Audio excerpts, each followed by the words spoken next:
se movía un poco. Bueno, pues muchas gracias, Jesús Martí, por esta maravillosa presentación. Gracias, evidentemente, a Alba, a Lluís y a todas las otras personas de Culturama que no he conocido personalmente, pero que han organizado estas jornadas. Y, evidentemente, todos los equipos de las naves que habéis, bueno, no solamente que acompañáis, que hacéis el centro posible, todos los equipos técnicos que siempre están detrás aguantándonos y escuchándonos en estas charlas. Y a todas, sobre todo, por haber venido a estas primeras charlas desde la mañana. Había titulado mi presentación 6 imágenes para convocar una escuelita, pero realmente no voy a enseñar ninguna imagen. Ayer por la noche decidí cambiar un poco la metodología de presentación y va a ser más bien como como se decía en el cine ruso. No voy a presentar ninguna imagen y tenéis que generar vosotros las imágenes en la cabeza. También esto es una voluntad de centrar más la presentación en qué es la escuelita, cómo funciona, para intentar como compartiros metodologías y cuestiones concretas de trabajo que son difíciles, porque vais a ver que es un proyecto absolutamente experimental y, como ha dicho muy bien Sara en su presentación, hay mucho de incertidumbre, mucho de duda en la forma, digamos, en la que se compone o la que se construye el programa. Y bueno, es más también ir como compartiendo desde ese tanteo o de ese andar un poco a ciegas y poco a poco. Bueno, la escuelita es un organismo de investigación que está localizado en el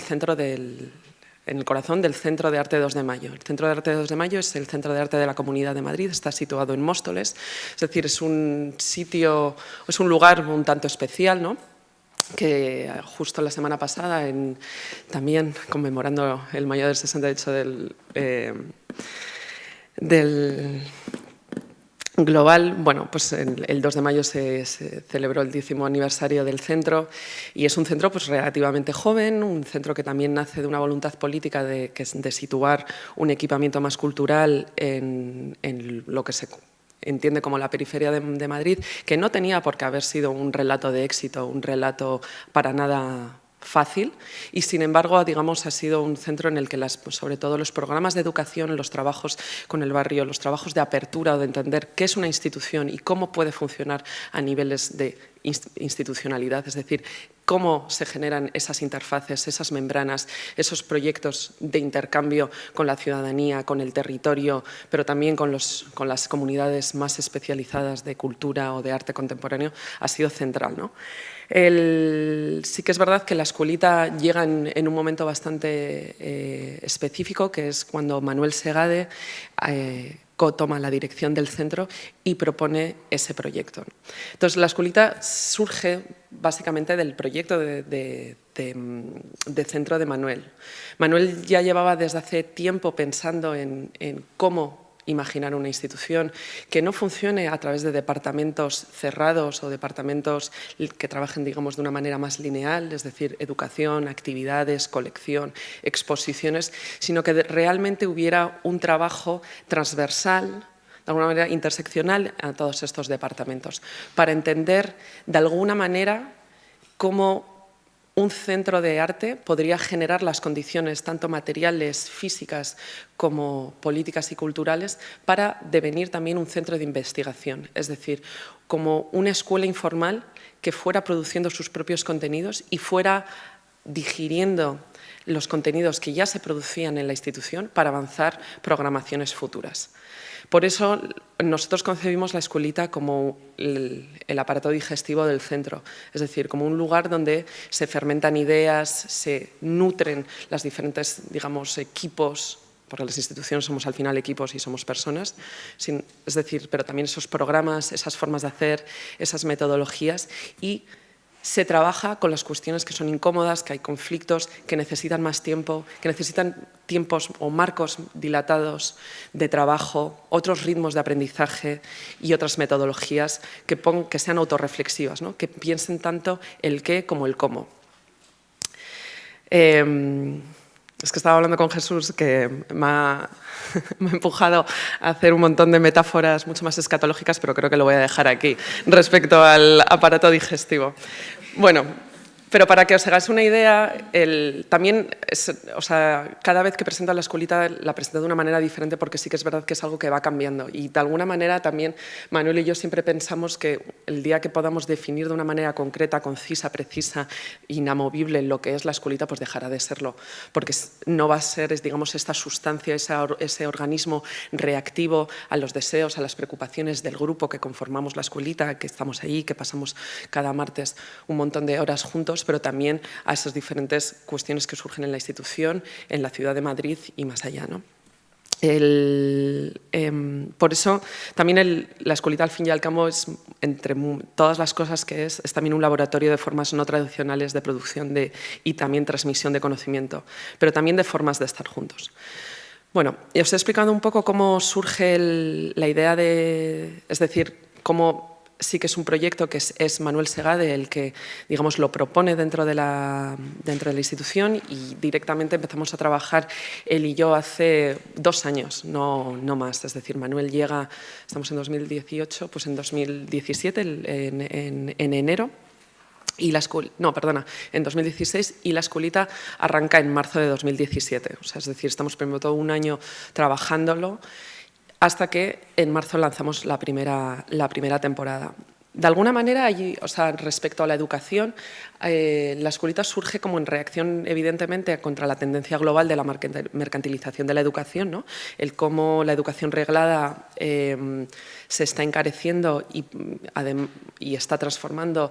de una manera paulatina y una manera que no solamente se da en el Estado español, sino que también en muchos otros contextos está transformando, digamos, a los estudiantes en clientes, pero sobre todo también, que es lo que a mí más me interesa y sobre todo lo que yo también he trabajado mucho en mi carrera más investigativa, cómo se siguen produciendo contenidos a través de la reproducción de disciplinas o de contenidos heredados. Es decir, ¿por qué seguimos enseñando la historia, la biología, la historia del arte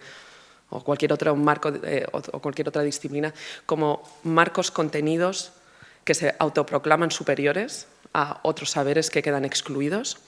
y que no trabajan, digamos, la producción de conocimiento a partir de premisas críticas o a través, digamos, de urgencias que convocan otras metodologías, otros saberes, otros haceres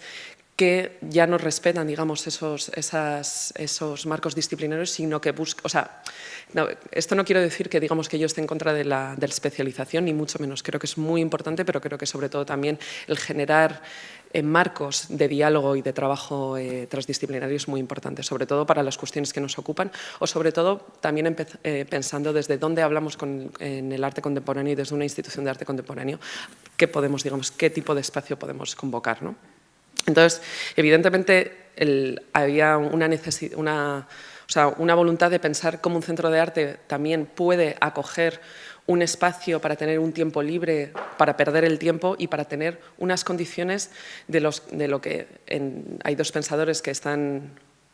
citados hasta la saciedad y que para algunas cosas son muy interesantes y otras no encajan muy bien en nuestro contexto, pero son Stefano Harney y Fred Moten, que son los autores de un libro que se llama Los subcomunes, planificación fugitiva y estudio negro, y ellos son profesores de universidad y escriben este libro pensando en qué pasa con la universidad, y sobre todo una universidad muy concreta que es la Universidad Americana, que está evidentemente atravesada por la economía de la deuda y por toda una serie de parámetros de acceso, de accesibilidad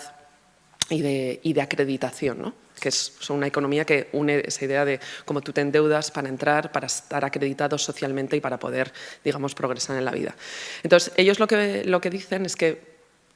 ¿cómo se dice? Como independientemente de estas condiciones, en la universidad siempre hay algo que se llama el estudiante o el estudiante universitario, que va a pesar de todo y que produce unas condiciones de producción de conocimiento que se llama que es el estudio. Entonces, lo que ellos reivindican es una forma de estudio que no está ligada, digamos, a estas obligaciones o estas imposiciones de acreditación, sino como una circunstancia que nos convoca y aquí les estoy citando, a juntarnos a partir del deseo de aprender juntos, alineada con el deseo compartido de desarrollo propio y de transformación, desconectada de los imperativos de la acreditación individual, de la instrumentalización, de los resultados, de la competición y la graduación. Es por eso que en este sentido entendemos la producción de conocimiento como una acción contingente, colectiva y contaminada. Bueno, y esto fue como también bastante importante en un momento inicial para pensar qué tipo de formatos y qué tipo de espacios, digamos, se convocan en la escuelita. Cómo podemos generar, como decíamos antes, conocimientos que no son preexistentes, sino a través de estas premisas críticas. Pero también, para entender un poco como apunte previo, qué es la escuelita, también comentaros que el nombre no tiene nada que ver con una escuela o con una escuela pequeñita, ni mucho menos. El nombre es una apropiación o sí, como un homenaje a un club queer que hubo, es decir, un club LGTBQI que hubo en Nueva York y que cerró justo 2 meses antes de que nosotros empezáramos. Se cerró en enero de 2017, después de casi más de 60 años de dar la guerra, y cerró por básicamente diferentes presiones gentrificadoras, pero también homófobas y también racistas. Era un club que estaba situado en el centro de Hell's Kitchen, en Manhattan, una zona que evidentemente, pues, más que un bar ¿no? o un club de noche LGTBQI, pues prefieren tener un hotel. Y entonces, a través de varias redadas, pues lo acabaron cerrando y de diferentes presiones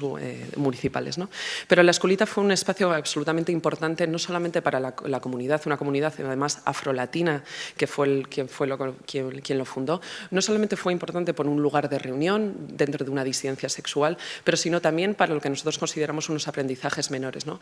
¿Cómo podemos entender esas formas de ligar, de bailar, de tocarnos, de estar, pero también de inventar otras formas de baile, bailes políticos como el voguing y como muchas de otras, digamos,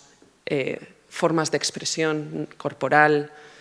cultural, comunitaria, como puede ser el estilo, como puede ser el glamour, como puede ser el transvestismo?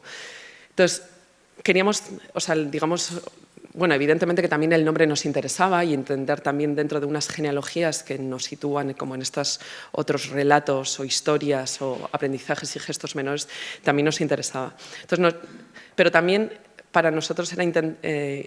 interesante entender cómo la escuelita también se conforma como un ente educativo, ¿no? Cómo ese club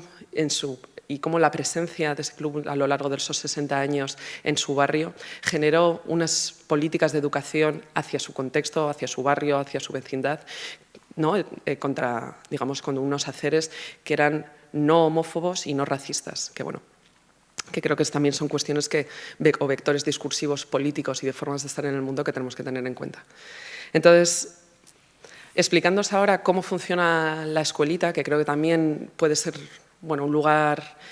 interesante para intercambiar, vosotros que también trabajáis desde la juventud, en diferentes instituciones y con diferentes conformaciones. Por cierto, si me queréis intervenir en cualquier momento que haya algo que no se entienda, sentiros totalmente cómodos, aunque luego tengamos 30 minutos para preguntas. Vale, la escuelita, y esto también es un gran tema que siempre lo estamos replanteando, porque es muy fácil decirlo, genera también muchas formas de confusión a la hora de la comunicación, también hacia afuera, ¿no? Y también a veces muchos malestares con el grupo. La escuelita se conforma con un grupo poroso. ¿Qué quiere decir eso? Es decir, es abierto, es un grupo público, es un programa gratuito, pero sí que es verdad que se trabaja la creación de un grupo, que sea como un grupo celular, que se comprometa a venir la mayoría de sesiones o se comprometa, digamos, a seguir y a participar en el programa. ¿Qué pasa? Más allá, digamos, de este grupo, de este centro nuclear, hay luego diferentes como círculos concéntricos de grados de participación, ¿no? Es decir, cada uno decide también cuánto quiere venir, si quieres venir todas las sesiones o si puedes venir porque te interesan 4 específicas o si una y nunca más. Es decir, es un grupo en el que, digamos, o sea, va fluctuando quiénes somos, cuántos somos, etcétera. Esto para mí era muy importante. Yo no quería que hiciéramos un grupo cerrado, porque creo que también las lógicas de participación y también el compromiso, así como las expectativas, son completamente diferentes. Creo que también la importancia de que el grupo fuera poroso era muy importante respecto a estas primeras temporadas, que eran abiertas, que realmente era un compartir un marco de investigación, pero que no sabíamos a dónde nos iba a llegar o cómo. Creo que también, entendiendo que si éramos un grupo cerrado, o sea, hubiera sido un grupo de investigación mucho más al uso, en el que habría donde igual tampoco, no sé si habría que hacer convocatoria o escoger, digamos, a los investigadores y de manera más directa, pero para mí era importante, digamos, trabajar también como con un dispositivo más cambiante, que fuera mutable y que por otra parte, por una parte no fuera abierto y que el programa de la escuelita se convirtiera en un programa más de actividades del centro, pero por otra parte que no fuera cerrado y que el grupo tuviera un ensimismamiento identitario en sí mismo, ¿no? Es decir, y esas son un poquito esas tensiones en las que se trabaja. O sea, también hay muchos procesos autorreflexivos del propio grupo que van modulando estas cuestiones, pero bueno. Y esto también hay otra parte que es bastante importante, que además justo ayer lo hablábamos mucho con Alba y con Pepe Miralles, que es la cuestión de la violencia de la participación, ¿no? Es decir,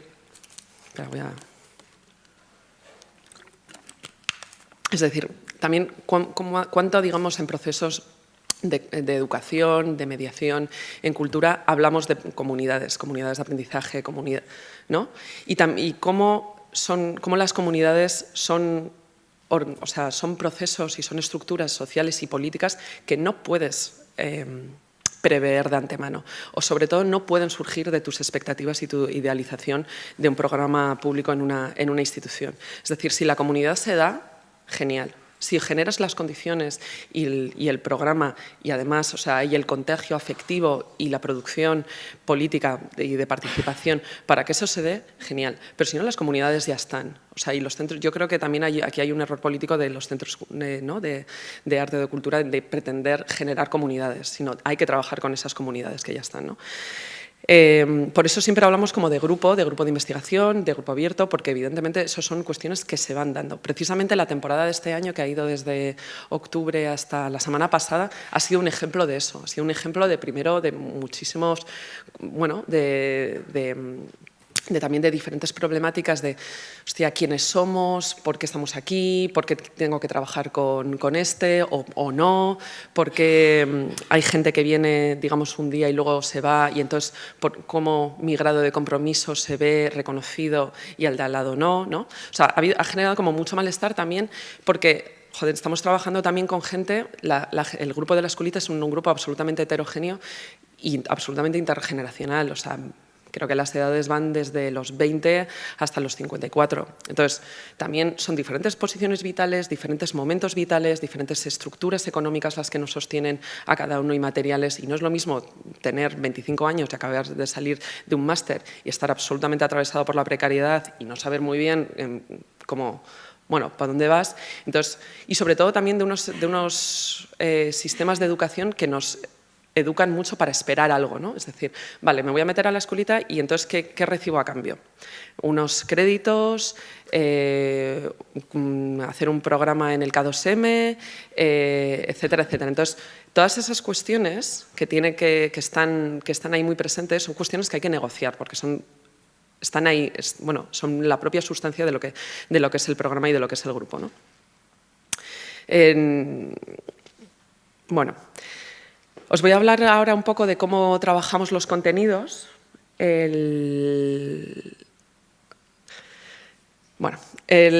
primera temporada empezó el año pasado, en marzo de 2017, y se desarrolló hasta junio de 2017. Concluyó con las Jornadas del Estudio de la Imagen, que es un programa histórico que se celebra en el K2M, en el Centro de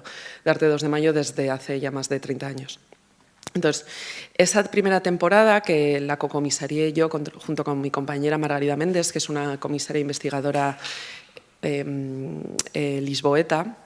propusimos explorar la noción de infraestructuras. Se llamaba infraestructuras especulativas y trabajaba la idea de qué ha pasado con la infraestructura, cómo estamos viviendo una inflación tanto política como teórica de lo que es la infraestructura, muy ligada al relato de la crisis de 2018,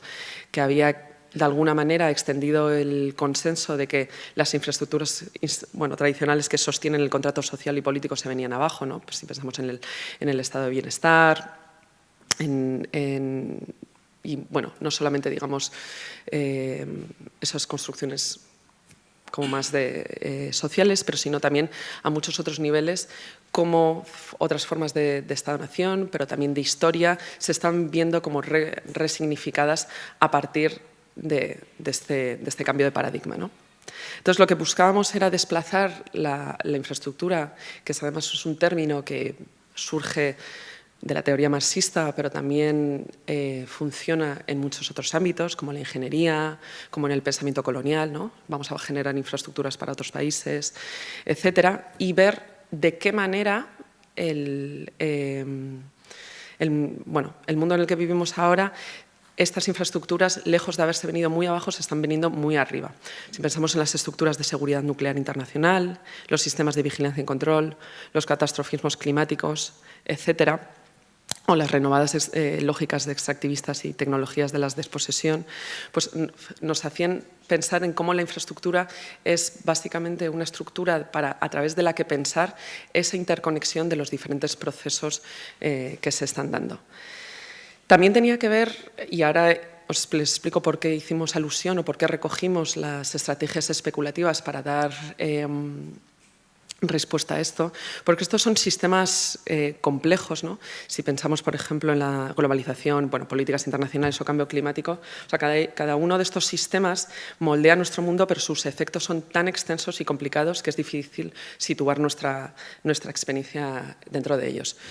Si veis cómo la producción teórica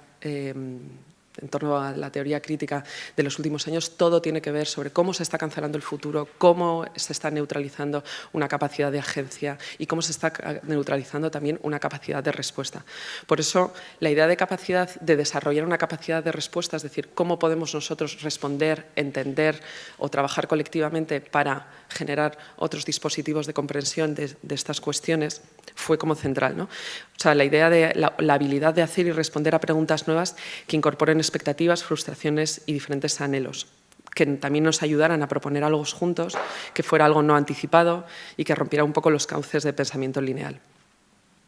Por eso la especulación, que es una tradición dentro de la filosofía que ha sido normalmente bastante desestimada por estar como separada de lo real o más centrada, digamos, en divagaciones que en proyectos concretos, ha estado recuperado en los últimos años, especialmente por filósofas como Isabel Stengers, Vincent Deprez, Donna Haraway, que proponen, digamos, que hay que activar un pensamiento y una imaginación especulativa que nos permita pensar por y para un posible, es decir, pensar unas posibilidades futuras desde un presente situado, no desde una futurología, ¿no? Desenraizada, sino desde unas raíces muy concretas presentes, pero que nos permitan imaginar otras realidades futuras. Porque en esa imaginación de la realidad futura está implicada una lógica de corresponsabilidad. Es decir, cómo si tú entiendes tus prácticas como algo que genera resultados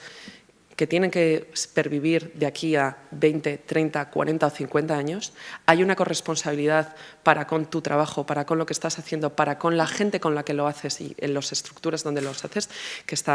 es central, ¿no? Entonces, la forma en la que empezamos a trabajar el año pasado los contenidos era de la siguiente. Decidimos tener dos sesiones por semana.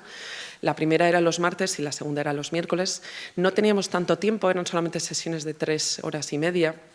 Y en la primera, en los martes, normalmente teníamos, era un lugar donde invitar a gente, que es gente con la que yo empiezo a trabajar las diferentes métodos, es decir, Manuel y yo, y en este caso Margarida y yo,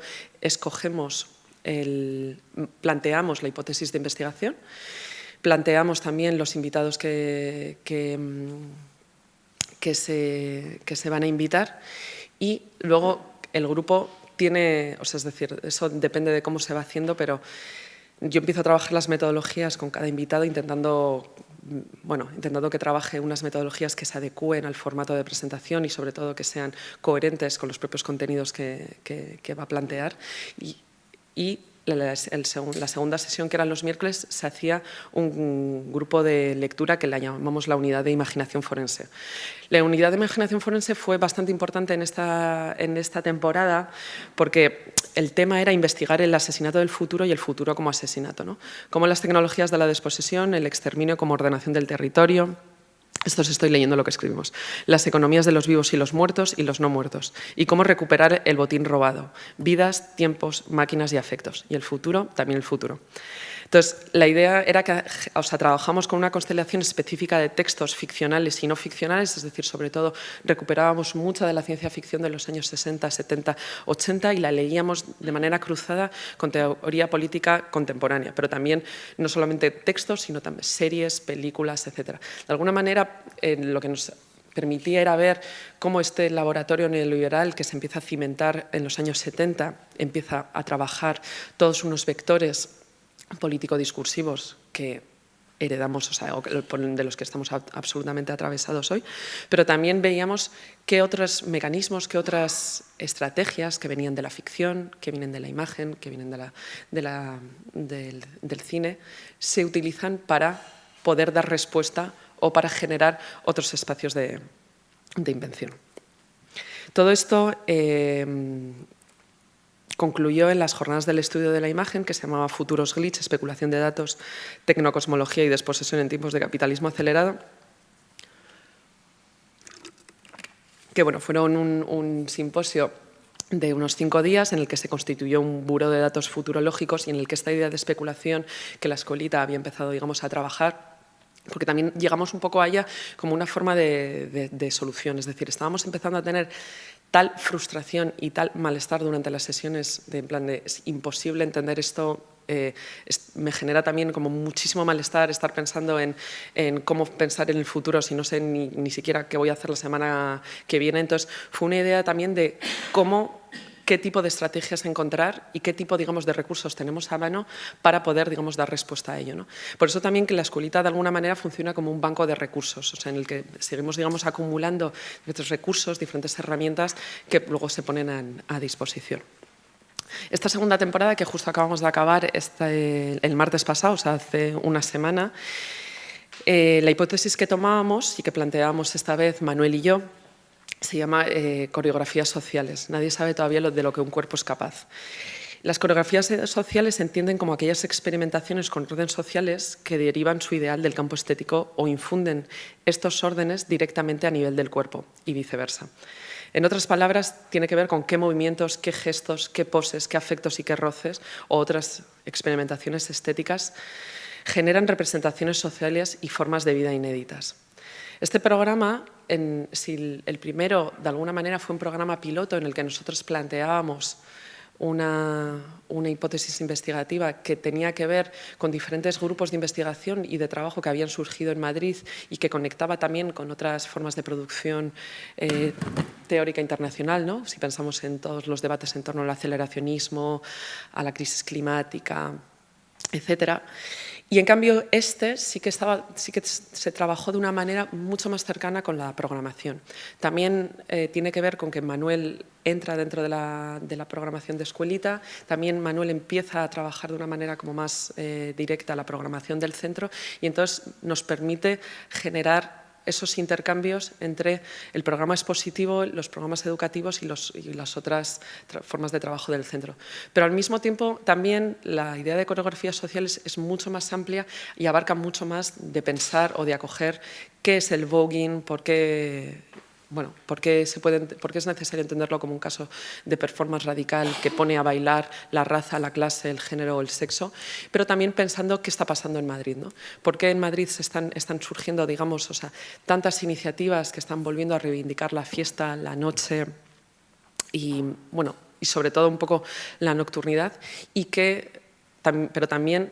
por qué los movimientos antirracistas, por ejemplo, están siendo tan fuertes ahora y cómo podemos también generar un espacio de escucha y de trabajo, ¿no? o de discusión de estas cuestiones. Por eso, coreografías sociales, y por eso también entender de lo que un cuerpo puede ser capaz, ¿no? Como dejarlo una vez más como una pregunta abierta que puede ser declinada en diferentes sesiones, en diferentes gestos, en diferentes ejercicios, que nos permitían, por una parte, o sea, detenernos desde las circulaciones transatlánticas de la música electrónica, de cómo también la discoteca o el club de baile es un espacio político, cómo se juntan las historias afrodescendientes en un contexto como Madrid y cómo, evidentemente, eso nos hace remontar a un tejido pantanoso de otros tipos de relaciones, coloniales, de migración, etcétera. También entender, otra vez, el voguing y el glamour como casos de performance y de resistencia radical, pero también entender cómo funcionan las economías afectivas, cómo funciona el tacto, cómo el tacto es, o el tocar, o lo afectivo, no solamente son uno de los grandes lugares reivindicados por los posicionamientos transfeministas, pero también son un lugar desde el que el generar otras formas de cuidado y de aprendizaje de transferencia. Bueno, es decir, es una constelación y un mapeo absolutamente amplio, que no solamente está lo que, digamos, Manuel y yo proponemos, sino cada 2 sesiones o cada 3 hay sesiones que nos reunimos solamente el grupo, sin ninguna presencia, o sea, sin ningún invitado, y también diferentes programas que van surgiendo a lo largo del tiempo. Por ejemplo, este año hemos trabajado en una línea que se llamaba ensayo editorial,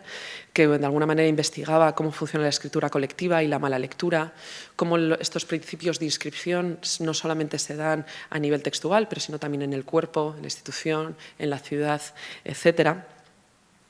Teníamos unas sesiones también que se repetían cada 2 meses, que se llamaban Salón de Belleza, que eran sesiones también de devolución y de trabajo, bueno, sobre todo exactamente de devolución y de restitución colectiva, pero a través de, pues, mientras que uno te pinta las uñas, el otro te hace un masaje en la cara. Y, o sea, es decir, generando también como otros espacios y otras formas como de también, bueno, no solamente de tocarnos, de estar juntos, pero también de cuidarnos o no, o de negociar si nos apetece o no. Por última parte, una de las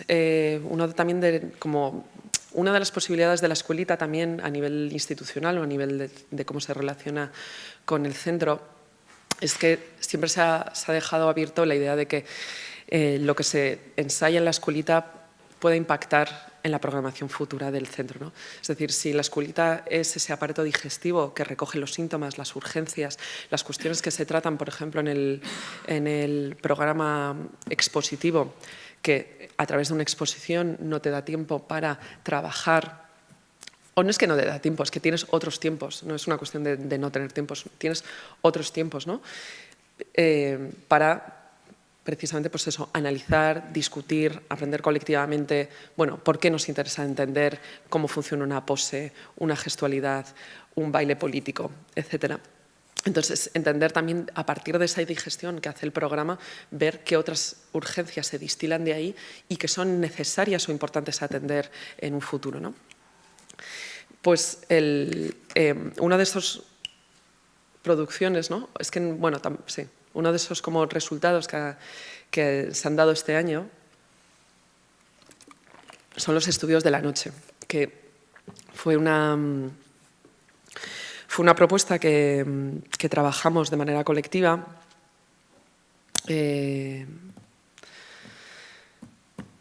en torno, digamos, a qué puede ser precisamente unos estudios de la noche. O sea, ¿qué pueden ser unos estudios de la noche? ¿Cómo podemos entender la nocturnidad como un espacio no solamente de producción de otras formas de socialidad o de sociabilidades, de estar juntos, pero también otras formas de producción estética en el que